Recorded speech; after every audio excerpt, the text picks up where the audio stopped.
Hey everybody, John Ray with Musing Wizard. I'm joined with Karl Brockman, and you're in for a treat because we are talking about the Bible today. Dun dun dun! It's such a loaded text, but it is one of the most hyperlinked and best-selling books of all time, next to Harry Potter. And and because this is the Musing Wizard, we're gonna merge those two books together today. No, I'm just kidding. We're talking about Jesus. We're talking about the Old Testament. We're talking about people living to be 900 years old. We're talking about parable as a way to access inner feelings and inner power, and the idea that love is given, that God gives us everything that we need, and that the premise of the New Testament is that we don't have to earn God's love, that we are already whole in that love, and our only becoming in that is to accept it and to recognize that territory has already been given to us. And so our job is to get into a receiving mode. So the Bible has so many things that unpack how we can tap into our own worthiness through a co-creation with God. And of course, I'm going to have somewhat of a metaphysical bent on the Bible, but I think it'll be interesting whether you are fundamental Christian or a hardcore witch. I think I'll have a perspective that I can make relevant to you, and at least share how the Bible has been relevant and meaningful to me. So, Karl, definitely interested in hearing your experience with the scriptures and how they've played out in your life and on your heart. Thanks for being here. Let's dive in. Thanks for having me, John, as always. And yeah, it was very interesting to me. You mentioned a few episodes ago that you had been rereading the Bible, and I guess gleaming out some lessons that, as 40-year-old John, I hope I don't shame you by sharing your age publicly. Maybe we can cut that out. Hey, If that's I'm a sore 39 spot. for 10 more days. Sorry for jumping the gun. Well, when this comes out, you'll probably be 40. So perfect. But recently, a few months ago, a really good friend of mine, he gave me a copy of the Bible, and it's a beautiful copy. It's been really interesting to just open up and have a read of wherever I land. And as someone who was baptized but wasn't ever a practicing Christian or Catholic, like I've said in past episodes, I've had God and religion in this box. And through my own journey, my own discovery of faith, I've found the Bible for me quite interesting to glean the philosophy, the wisdom from, that you mentioned, that you might be able to shed some light or some insight to those believers, and maybe also the witches in the world. But for those that don't subscribe to religion, for me anyway, it's been a very interesting thought experiment to explore the wisdom that the Bible has to offer. So I'd love to just start, John. What has rereading the Bible shown you? What made you curious, or what brought you back to perhaps diving into the text? Yeah, well, I got back into just biblical study from watching Jordan Peterson's lecture series on the book of Genesis. And he had such an interesting take on the Bible because he approaches it through what is now being kind of termed psychological Christianity. And so he approaches the Bible more as a piece of ancient literature and from this place of encoding, like what wisdom was encoded in that story, the same way that wisdom gets encoded in a novel. And so this got me really interested because I was raised as a Christian. My parents, were Sunday school teachers. I, believed that we all had access to be Jesus and have those powers. My name's John. My birthday's 3/16. John 3/16 is like the most popular, scripture in the Bible. So I've always had like this weird kind of psychic connection with the Bible. And it was interesting to hear Jordan Peterson talk about the Bible from the perspective of story, because I had always studied it as a child. Of course you get the stories, but it was more about like memorizing the verses and accepting Jesus into your heart. And we could talk about whether that's even something that the Bible asks you to do. And I had never really looked at it from a perspective of just what would it be like if you read this as if it were a novel? And so after that lecture series, I just typed into Amazon the Bible as a novel, and there's actually somebody put out a book. It's called The Story, and basically they took the entire Bible and they stripped out all of the coded text, and they just kind of put the narrative story. And so while I think reading the Bible like from the scriptures, like I think at a frequency level that does something to your nervous system. I was just interested in actually understanding like what is the full linear story cover to cover of the Bible. And it's kind of, I'm listening to it on Audible while I run, and it's really interesting because when you strip away all of the coded language, because the Bible can be a hard text to read, um, it really is a series of these interesting parables. And what happens in each parable in the Bible? Well, somebody is living their life, and then a giant challenge comes up, and then they're forced to decide, do they want to believe that God is going to help them or not? And the people that believe that God is going to help them get helped, and the people who don't get helped. And that's the hero's journey basically. And so that literally plays out in every single story of the Bible.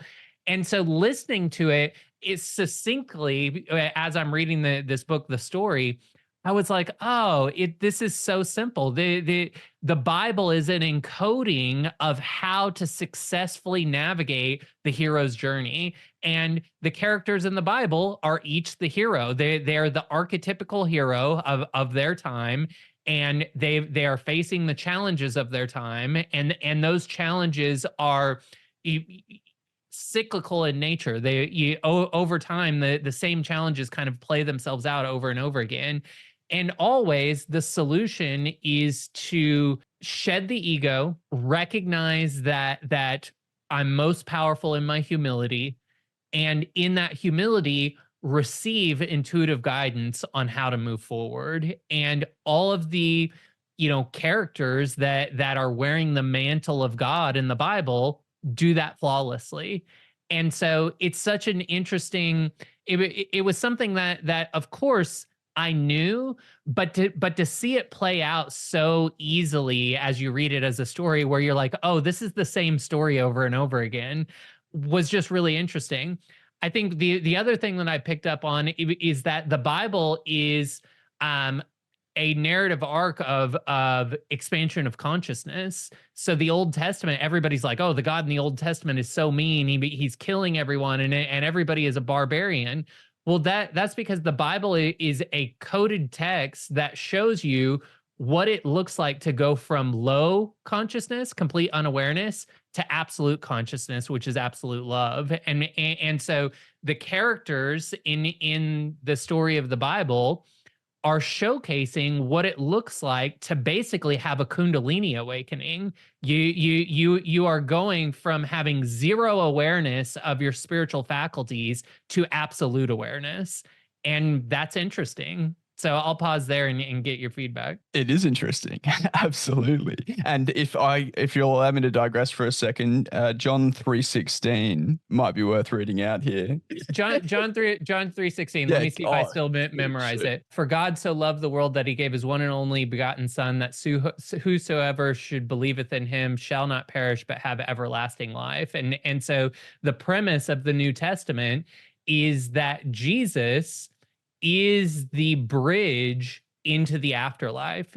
People forget that at the time, the Jews didn't really believe in an afterlife. There wasn't a spiritual cosmology.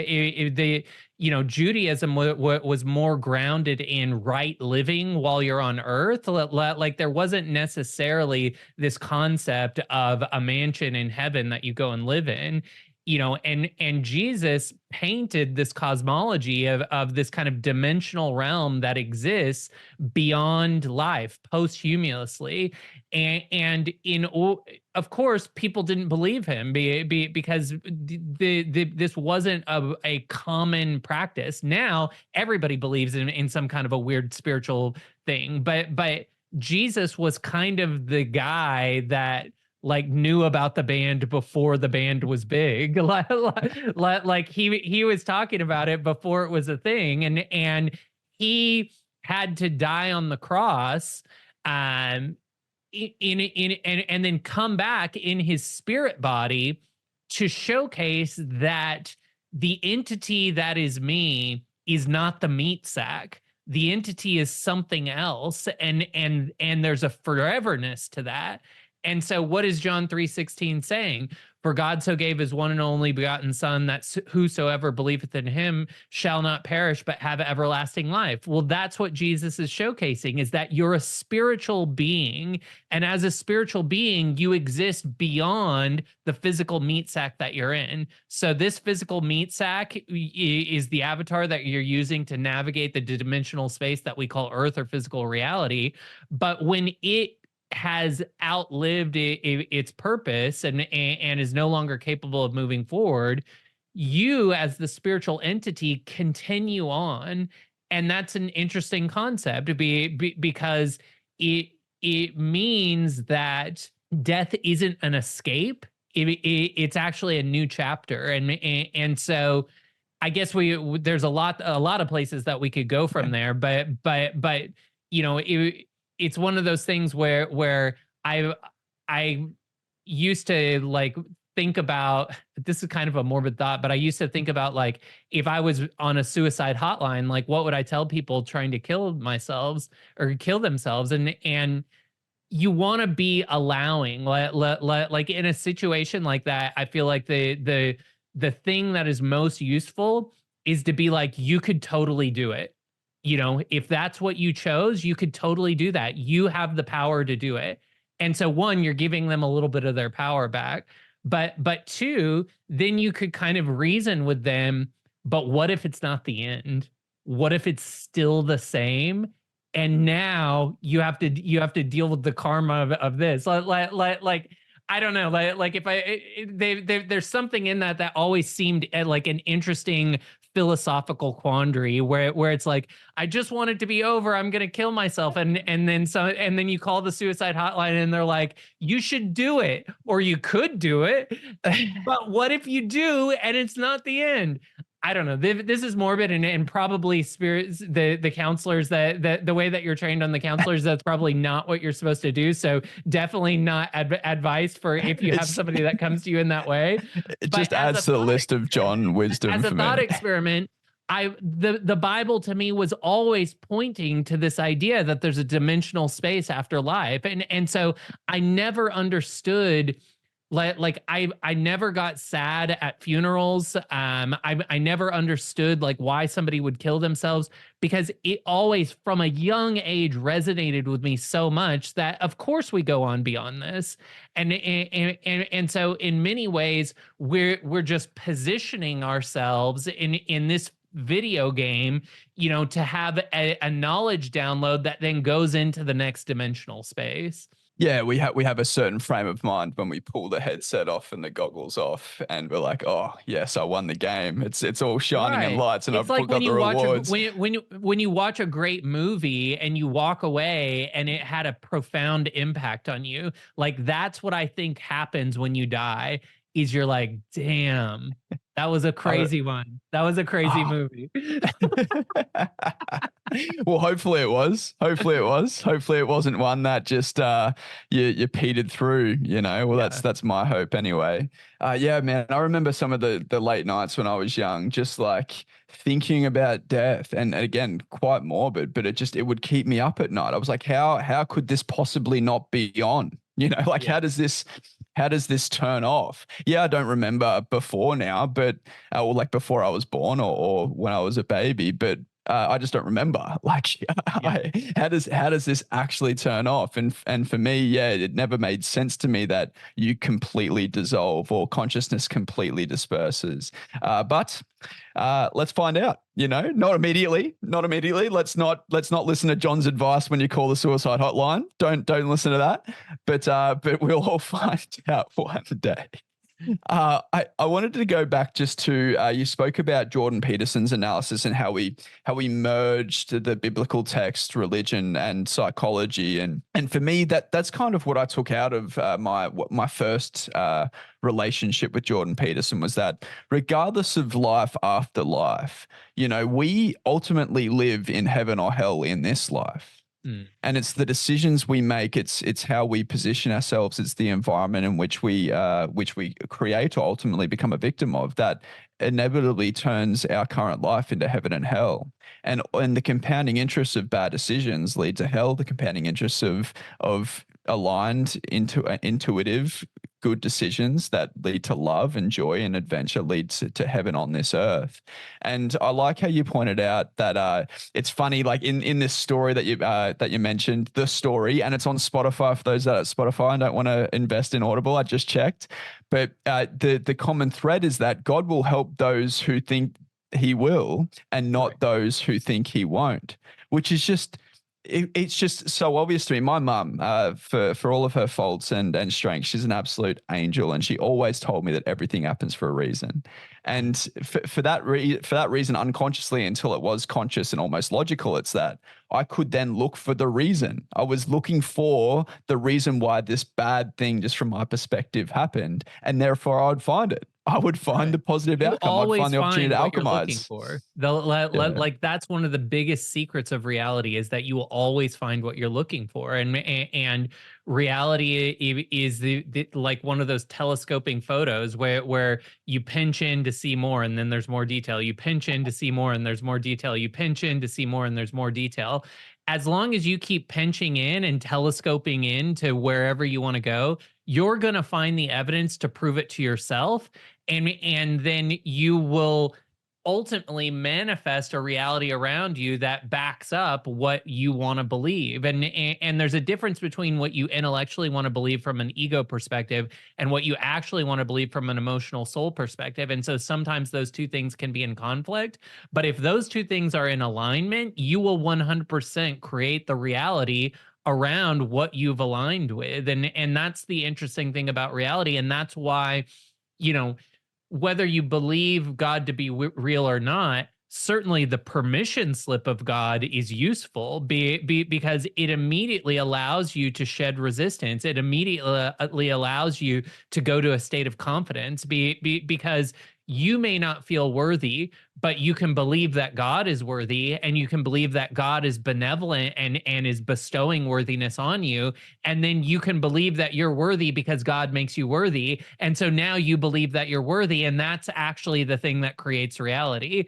And so whether that God is real or whether it's just a clever permission slip that whoever wrote the Bible came up with for you to be able to understand how to utilize magic, like the Bible is full of ritualistic magic that is framed as Christianity, as religion. And so it's just interesting that, people who are dogmatic in their faith will be like, oh, those people that are doing the sacrifices and the pentagram rituals, like those are Satan worshipers, and God is gonna judge them. And then it's like, but you guys are drinking the blood of Jesus and eating the body of Jesus in the exact same ritual magic. Like, how is it any different?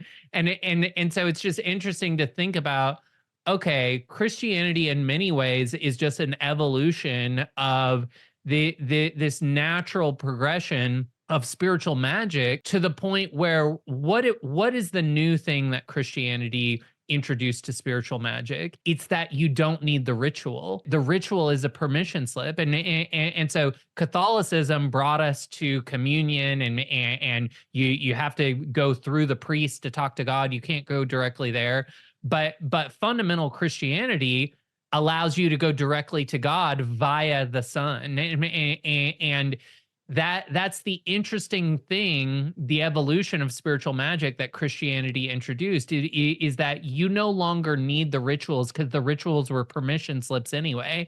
You need to find whatever way you can to believe that God has your back, but even the concept of God might still be a permission slip. And so it's useful. It works, just like doing a ritual makes you feel like something is happening more. It allows you to believe that your prayer is going to, like if you're drawing a fire pentagram underneath you, you better believe that you're going to have some biochemicals that are like, I'm probably doing something. If I'm killing a goat, it better be worth it.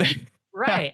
And that's what's interesting about the Bible is because the Old Testament is full of like all of this animal sacrifice and like physical sacrifice, like physical ritual work. And what happens as we get to the Old Testament? Well, Jesus becomes the final lamb that has to be sacrificed. And what does that mean? It's because we act out concepts that we haven't been able to intellectualize yet, that we haven't been able to bring into the mental space. And so sacrifice of your best lamb was this idea that you could that by giving up something really good now, it would net more benefit later. But that actually is the concept of sacrifice that we use psychologically now, which is that if we delay gratification now, it will oftentimes net greater yield down the line. And that's essentially what the story of Christ is showing us, is that no longer is the physical ritual required. It becomes an emotional sacrifice. It becomes a mastery over our bioenergetics.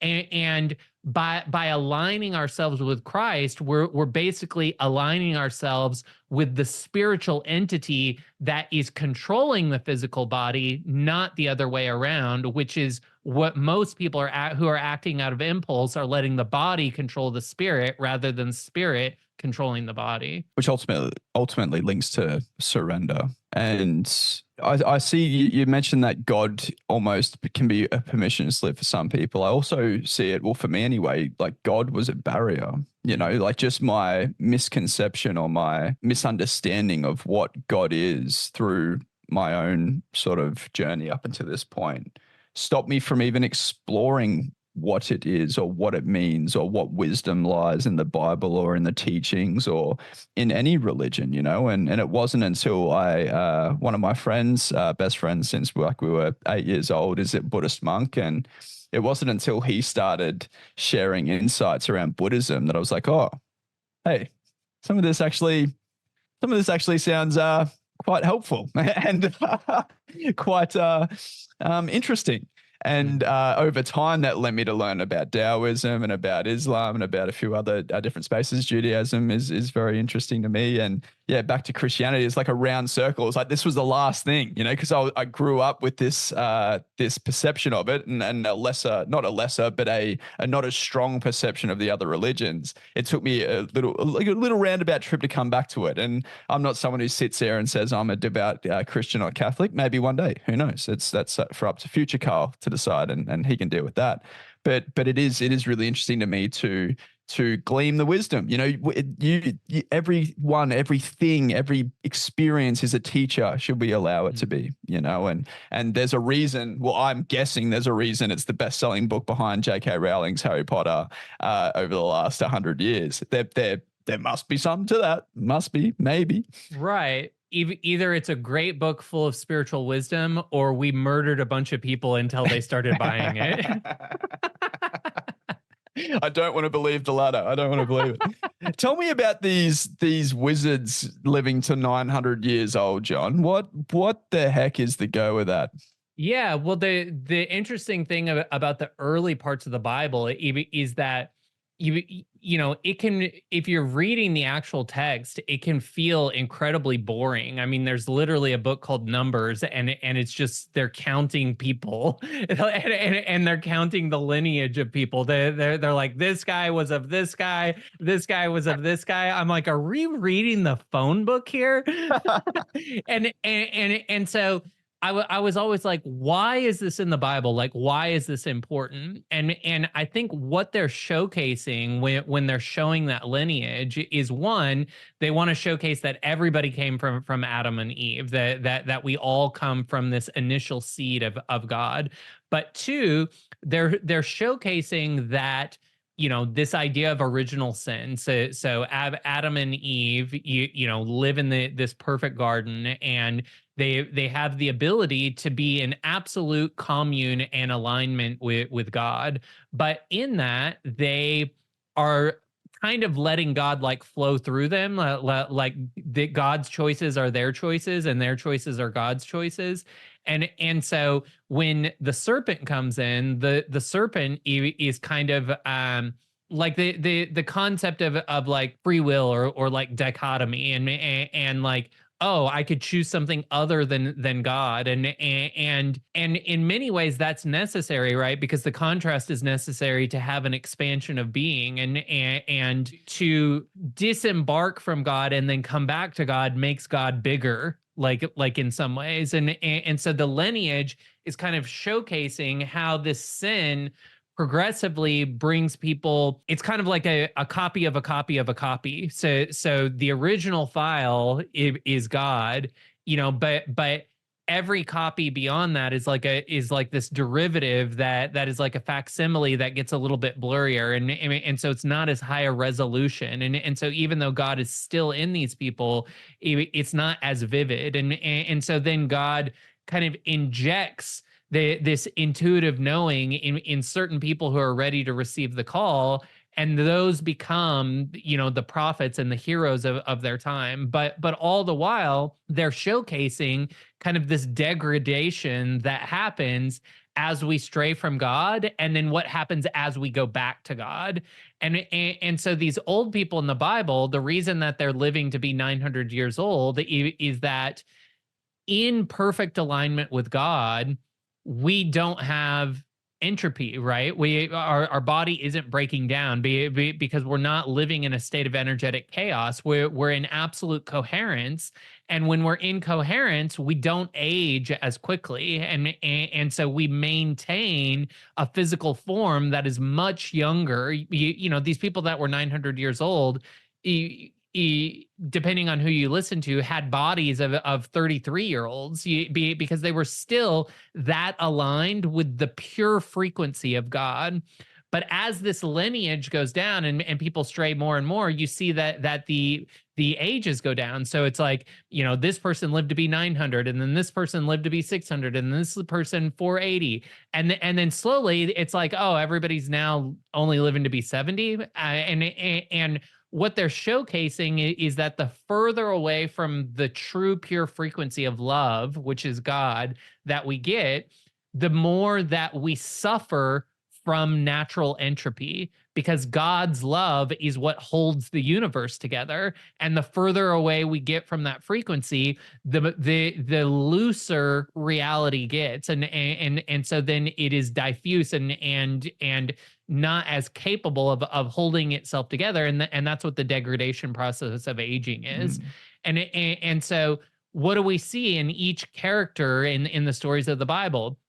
This return back to the frequency of God. And so this is like Elijah, goes back and basically God pulls Elijah into the heavens as a beam of light, and Elijah doesn't die. Like Elijah just becomes light, and so many metaphysicians would say that this was an activation of the Merkaba energy that we had, that our human aura or energy field actually is these two spinning pyramids that spin counterclockwise, and that if we learn how to tap into that subtle energy, we can actually activate the wings of the Merkaba, which is what people interpret as being angel wings. So it's actually these energetic wings that allow us to command more energetic space.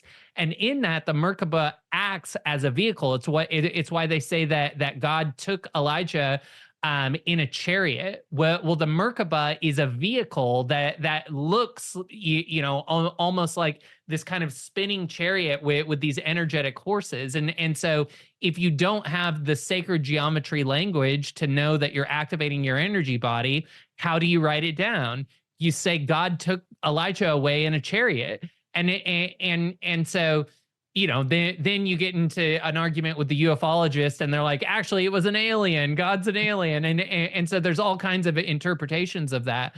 But ultimately, the prophets, the people in the Bible that got closest back to the frequency of love, God gifted them with their desires, basically. Like he gave them territory, like literal territory.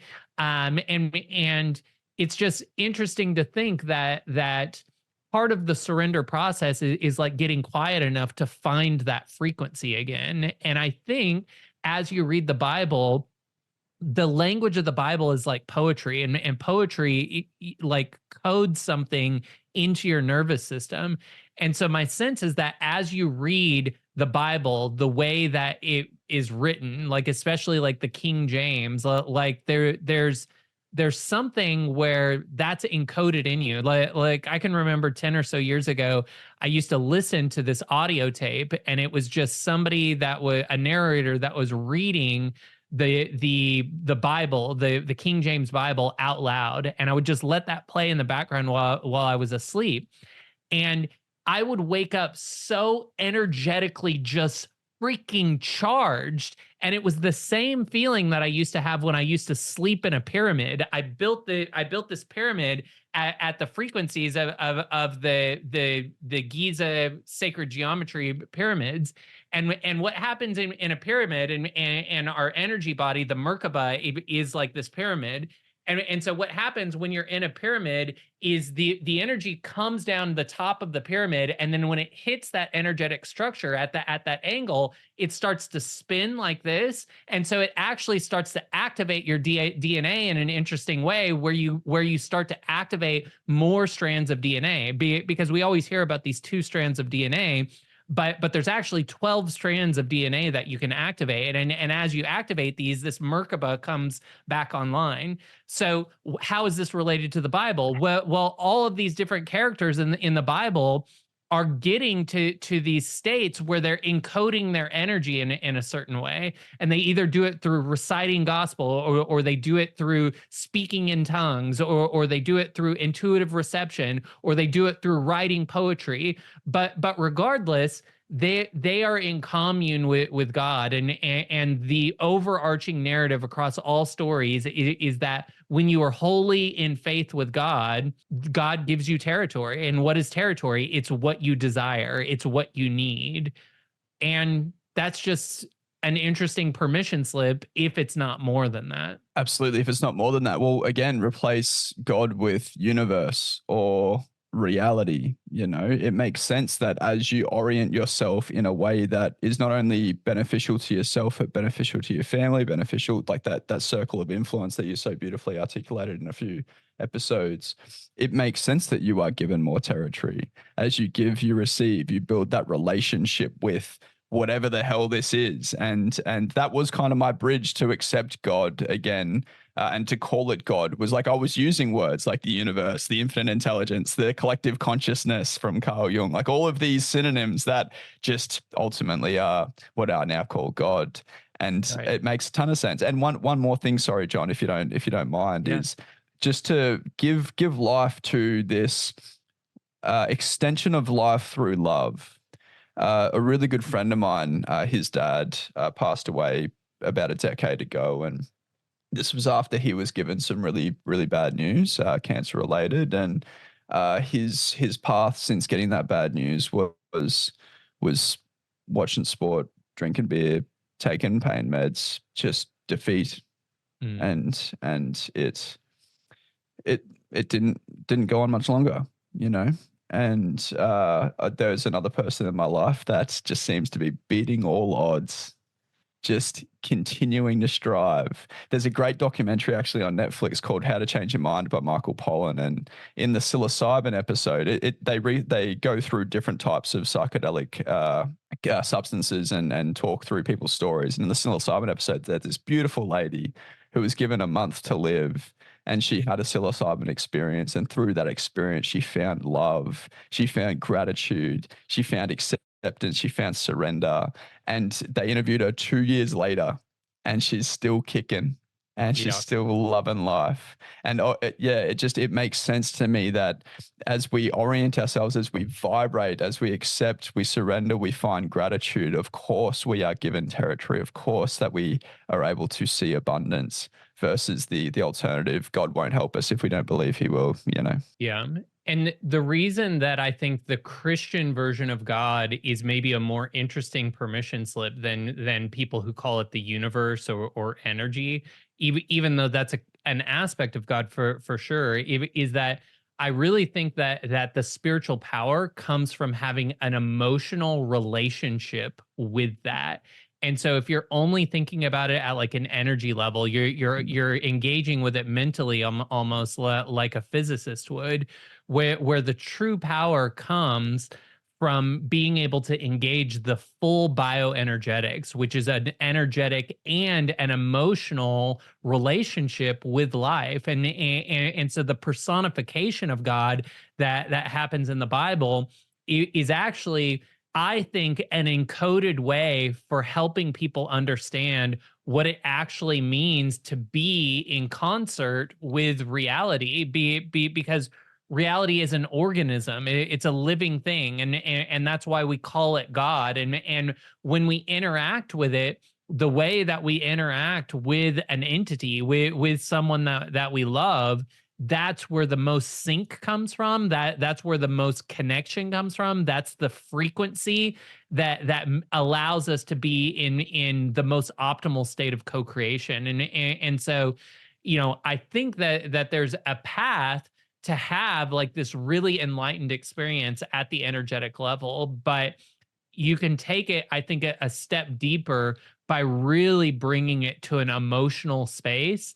And that's why the only advice is always feel your feelings, because that's how you get into the power of that bioenergetic space. Need to write that advice down. I hadn't heard that before. Feel your feelings.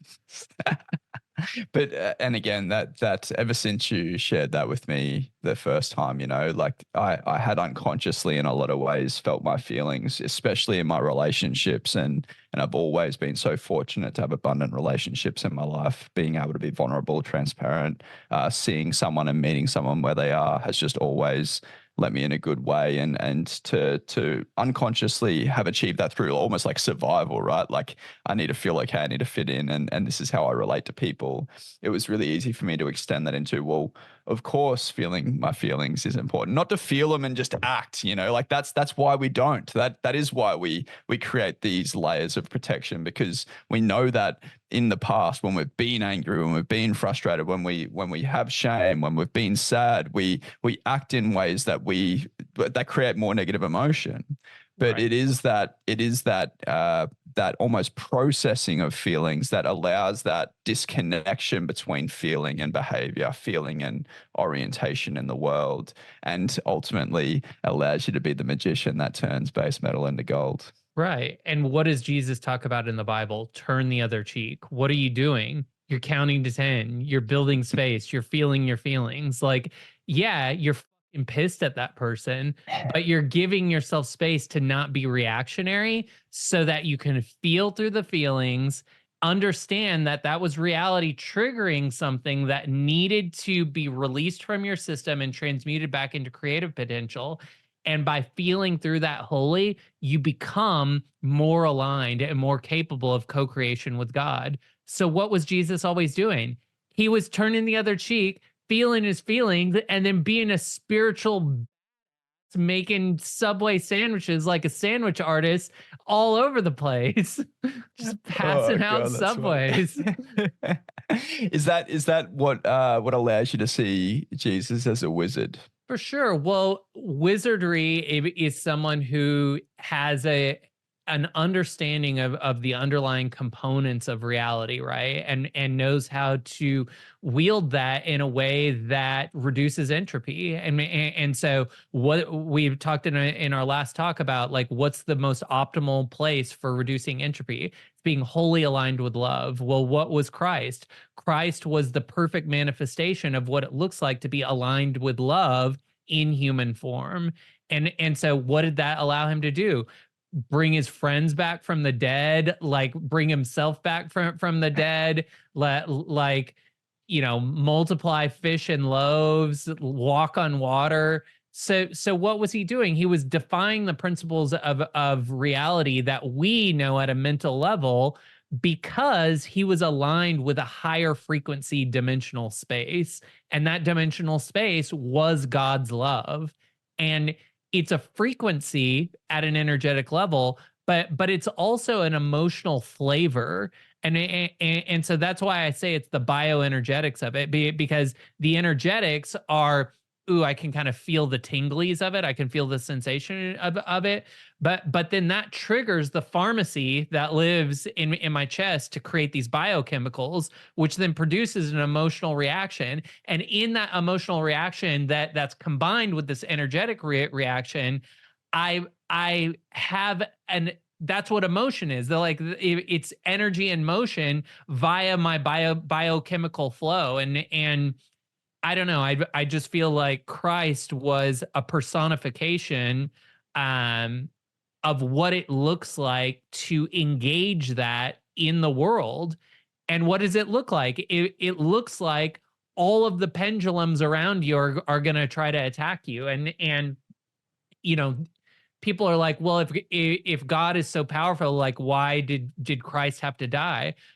Because people don't understand the intentionality of Jesus. Like, what was he trying to teach? He was going from town to town.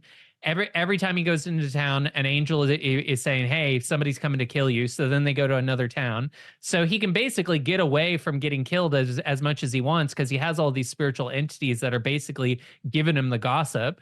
And he ultimately decides that the people don't understand what he's saying. They don't understand that what he's teaching is that you aren't a human, you're a spiritual being.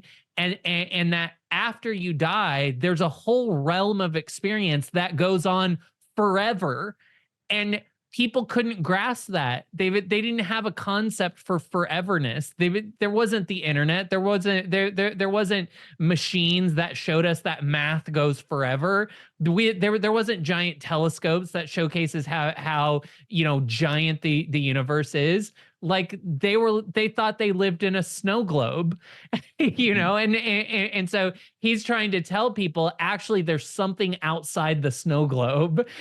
And like, people just didn't get it. And so his desire was to find a way for them to be able to get that. And so he allowed himself to be killed, knowing that he's a spiritual badass and he's going to come back to life. And then he's going to be like, do you get it now?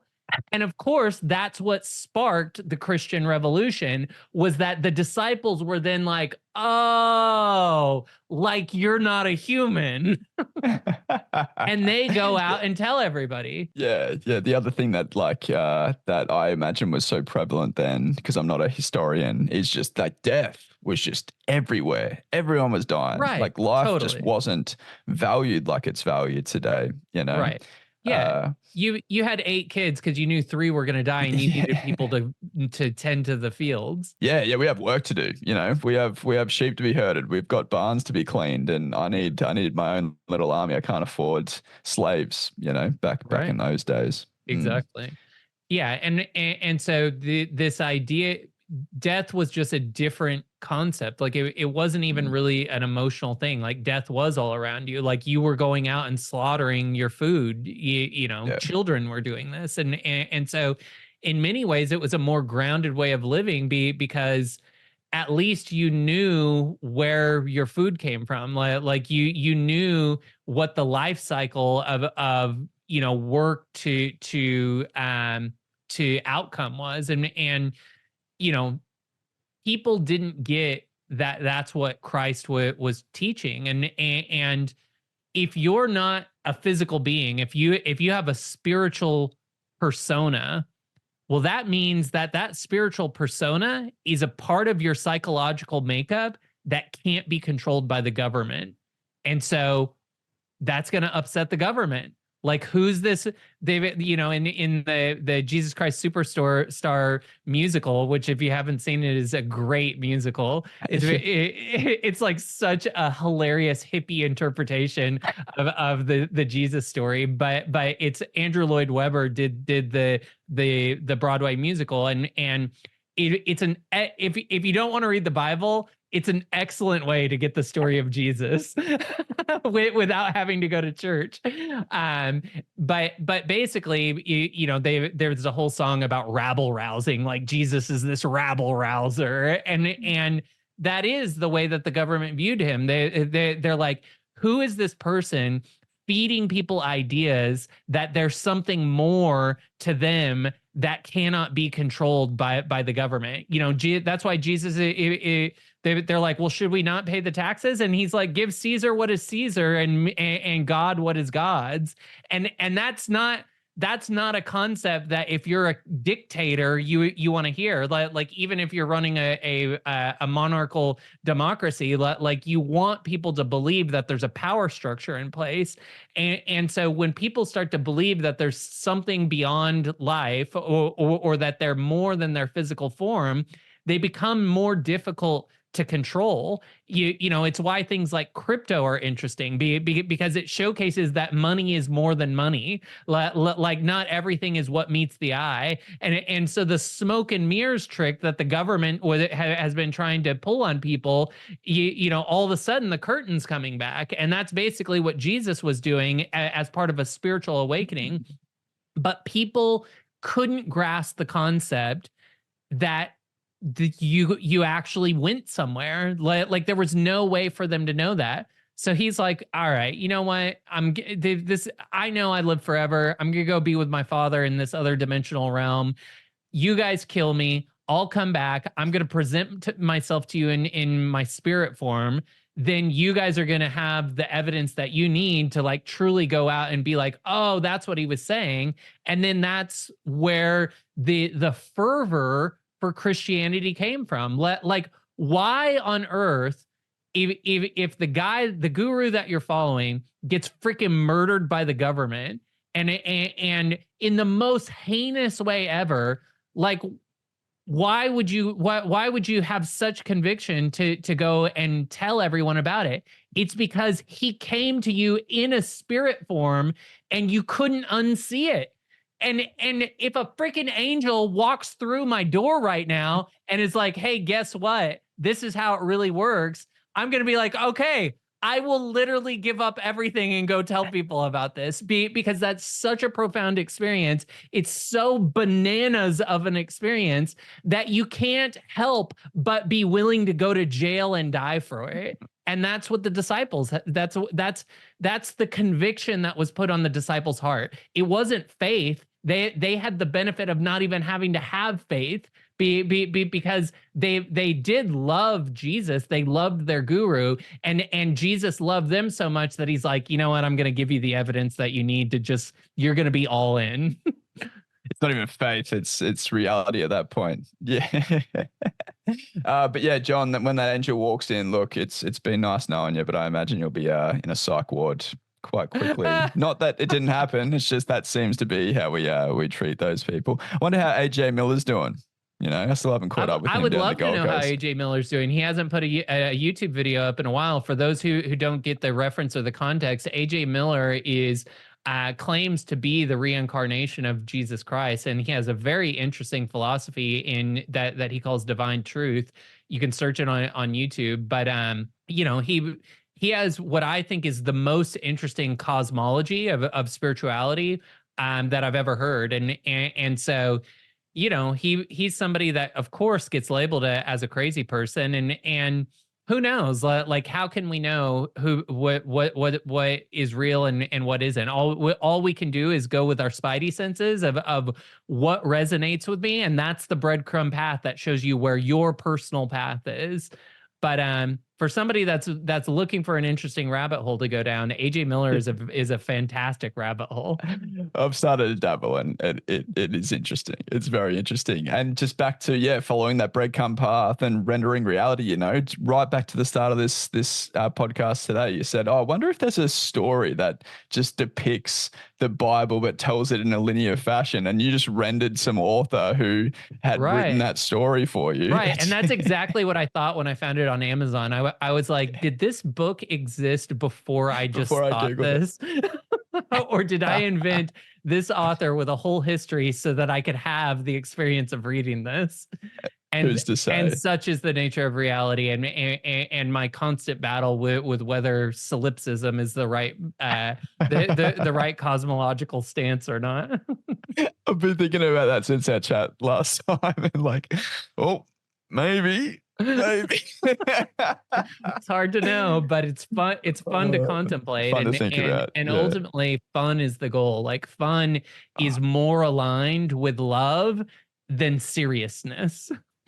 Amen. Amen. I need to remind myself that every day. You just don't have to take it so seriously. You really don't. Have fun with it. Joy is everywhere to be found. But that's all the time I have for today, John. I really enjoyed the chat. Who would have thought speaking about the Bible for an hour would have been so fun? That was the best theology lecture I've ever been to.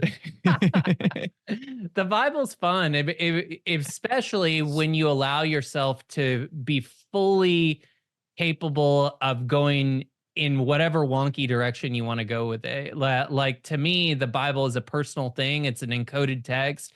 Anytime you read any book over and over and over again, you're going to get new things out of it every time you return to it. And you know, obviously that's one of the things that makes the Bible so impactful, is that people just return to it over and over and over again. It's obviously full of wisdom, but I do think that there's a deeper encoded frequency in it.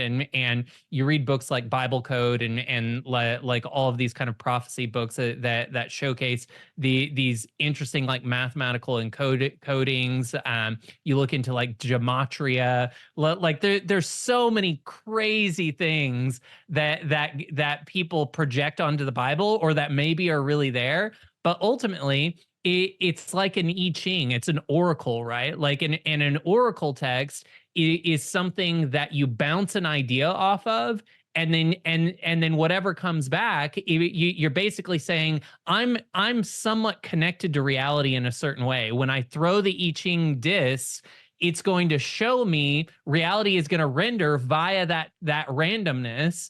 And in that randomness, I'll be given the wisdom that I need. And if you go to the Bible as an oracle text in the same way that you would go to a tarot deck or drawing runes, like it's the same thing.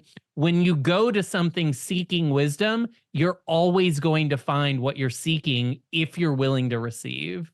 The student finds the teacher. John, absolute pleasure.